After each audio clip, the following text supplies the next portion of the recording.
welcome to the Leading with Lean podcast. My name's Philip Holt, author of Leading with Lean, The Simplicity of Lean, and Leading Lean by Living Lean. And in this podcast, I narrate all three of my books, chapter by chapter, in which I share with you my over 30 years of experience as a lean leader across many companies globally. Leading with Lean, Chapter 11, Going Viral, Mosquito Leadership, the Lean Virus. In chapters 7 and 9, I discuss leadership activism and visible leadership, two forms of leadership that the lean leader must practice. Following on from these is the third form of leadership in the repertoire of the lean leader, mosquito leadership. Most readers will have a certain familiarity with the concept of spreading ideas, news or opinions virally, and despite the fact that very few, if any of us, would like to catch a real virus, we are happy to catch many of the viral trends that are out there. Extending the analogy, the mosquito leadership style is one where the lean leader spreads the change in mindset virally by infecting the organisation with their ideas and beliefs. Again, this is complementary to the others' leadership styles, and so the leadership activism and visibility covered in earlier chapters play a significant part in this. The philosophy behind this form of leadership is that a leader is not limited in influence and impact by job title, role description, or hierarchical position.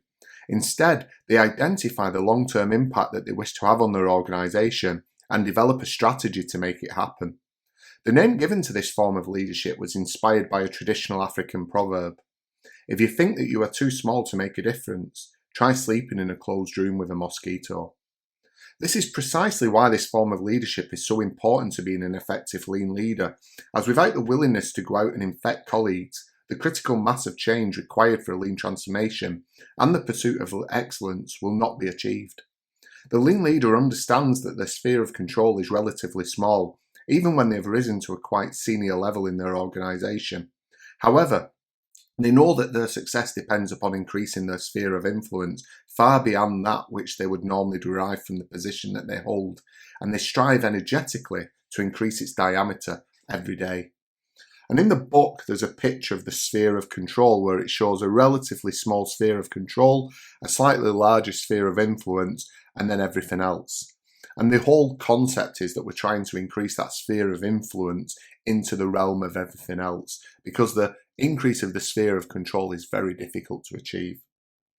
There are multiple ways in which they can do this, but at the core is a belief in what they want to achieve and a willingness to create the networks required to achieve it. In the digital era we now live in, this is much easier in terms of the media available. Social media in particular have enabled the lean leader to increase their sphere of influence beyond those people that they meet in person and to reach a global audience.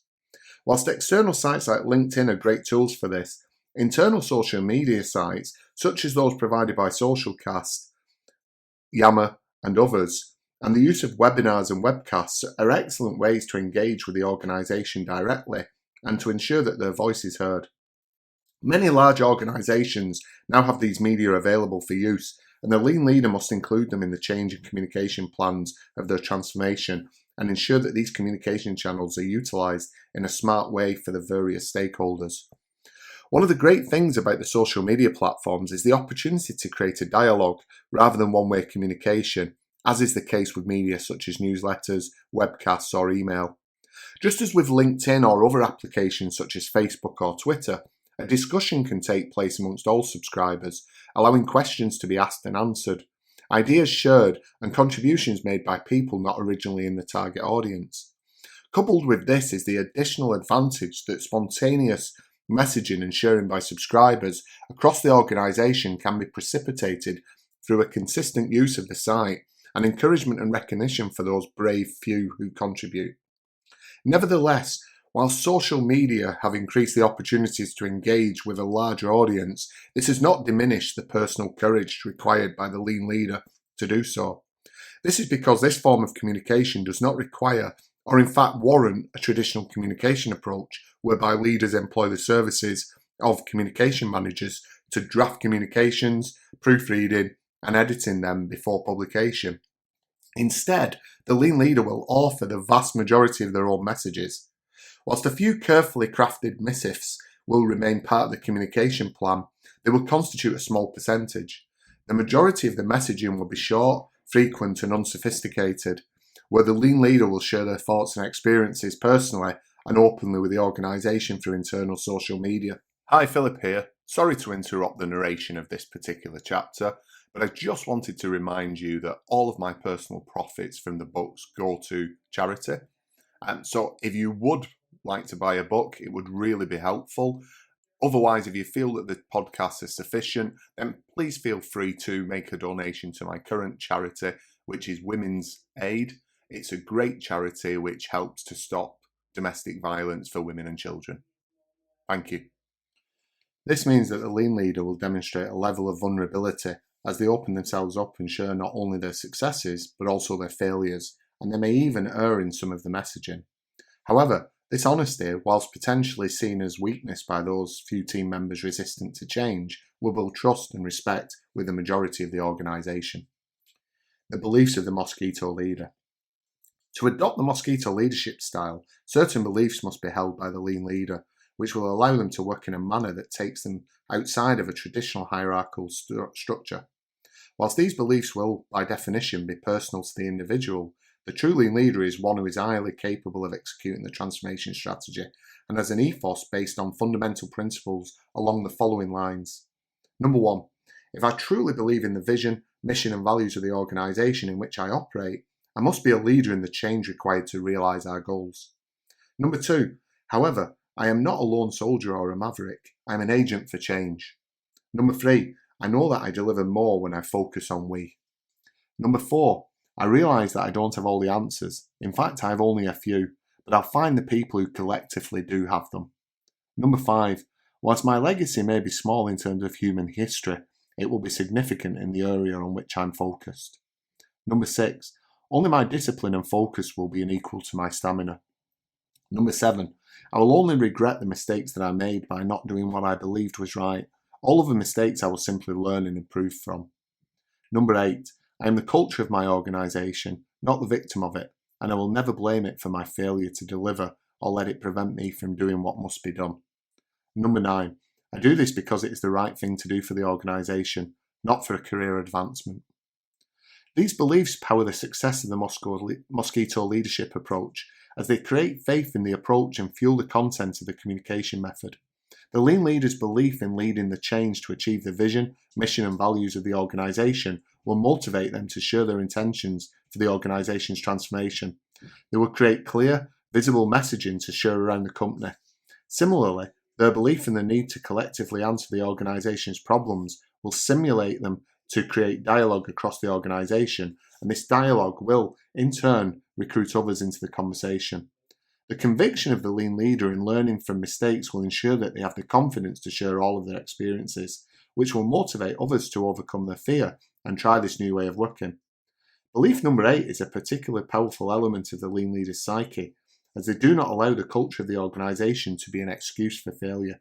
Understanding that the culture of the organisation is the sum of the behaviours and mindsets of all of the team members. They know that they have the power to refuse to behave in the way that the current culture might demand, and instead to behave in a way that is in accordance with the culture that the organisation wants to attain. This attitude of embodying the culture that you want pervades the messages, both verbal and visual, that the lean leader transmits to the organisation. The faith and beliefs held by the lean leader will be clear to some of the organisation in the short term and to all of the organisation in the longer term. It's therefore essential that the lean leader is genuine if they are to create the virus that will infect the organisation and unleash it through their adoption of Mosquito leadership. Disingenuousness will be detected sooner or later, and any credibility will be consigned to the dustbin. Therefore, before making the first proverbial bite in the organisation, it's essential that the lean leader has clearly defined their beliefs and why they are doing what they aim to do. By doing this, they can ensure that they have met the first of the required beliefs, their faith in the organisation's vision, mission and values, providing credibility in the philosophy that they want to infect the organisation with. Influence beyond hierarchy. In case the metaphor of the mosquito has engendered the idea that the mosquito leader is a nuisance within the organisation and someone to be eradicated, let me assure you that the mosquito leader is not an agent fighting against the organisation, but instead someone who believes passionately in the goals of the business. They are highly engaged in challenging the business to meet those goals better, more effectively, and with greater success than they otherwise would. They are certainly a disruptive influence, but in a very good, positive sense, as they constantly ask difficult questions of the organisation and expect the status quo to be seen as something that will soon enter into history. Whilst the mosquito often carries the malaria virus, which humans try to avoid, the organisation will gain greatly from the virus that the mosquito leader will infect it with, one of transformation. Mosquito leadership is not easy, as it requires that the person is prepared to step out of their comfort zone and expand on their normal duties. They may find, in fact will often find, resistance from across the organisation and will not find favour with those who fear the change that they are advocating and are activists in bringing about. In this sense, they will be an irritant, just like the mosquito, but it is a necessary part of the type of leadership whereby they must inspire through their actions, challenge fear of change with their heart and mind, and execute through their discipline, focus, and stamina. The true mosquito leader, as they grow in their role as a thought leader and role model for change, will deliver a persistent legacy, significant in their organisation, which they and everyone involved can be extremely proud of.